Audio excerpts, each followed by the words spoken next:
ఈ 3 వచనాలు దేవుడు నాతో మాట్లాడుతున్నాడు కనుక వాక్యంగా నేను మీతో మాట్లాడి ముందుకు వెళ్తాను. 1 పేతురు పత్రిక మొట్టమొదటి అధ్యాయం 16వ వచనం. కాగా మీరు విధేయులకు పిల్లలై మీ పూర్వపు అజ్ఞాన దశలో మీకుండిన ఆశలను అనుసరించి ప్రవర్తింపక మిమ్మల్ని పిలిచిన వాడు పరిశుద్ధుడై ఉన్న ప్రకారము మీరును సమస్త ప్రవర్తన యందు పరిశుద్ధులై ఉండుడి. దేవుడు స్తోత్రం చెప్పండి. ముఖ్యంగా ఇది స్త్రీకి మాత్రం చెప్తున్నా. పురుషుడు అలాగా పురుషుల సంగతి తరపు మాట్లాడతామండి. స్త్రీ ఆశీర్వాదం మీ ఇంట్లో ఉండాలి అనుకుంటే మొట్టమొదటిగా మీరు పరిశుద్ధులుగా ఉండాలి. దేవుడి స్తోత్రం చెప్పండి. పురుషుడు ఎలాగా ఉంటాడు, బయటికి వెళ్ళొస్తున్నాడు, ఒక బాధ్యత ఉంటుంది. కానీ ఈ వాక్యం అందరికీ కానీ ముఖ్యంగా స్త్రీ కోసం కొన్ని మాటలు మాట్లాడాలి. పరిశుద్ధులుగా ప్రతి ఒక్కరు ఉండాలి. ముఖ్యంగా స్త్రీ ఓపిక సహనంతో పరిశుద్ధులుగా. ఒక్కొక్క టైంలో కోపం వచ్చేస్తూ ఉంటారు, తట్టుకోలేని పరిస్థితులు.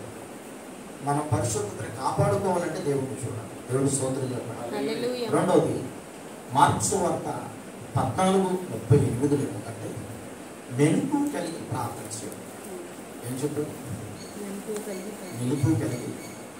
స్త్రీకి మొట్టమొదటిగా మీకు కావాల్సింది ఏంటంటే, ఒక పురుషుడు బయటికి వెళ్ళేటప్పుడు స్త్రీ చేయవలసిన పని ఏంటంటే ప్రార్థన శక్తి ఉండాలి.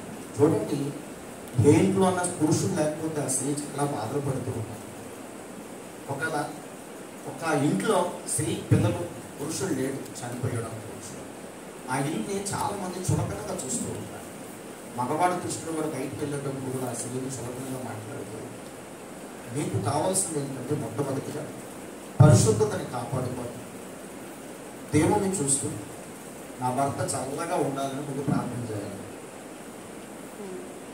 2, దేవునికి లోబడుతూ మనం ఎప్పుడైతే జీవిస్తున్నామో పురుషుడిపై మనకు ప్రేమ కలుగుతుంది.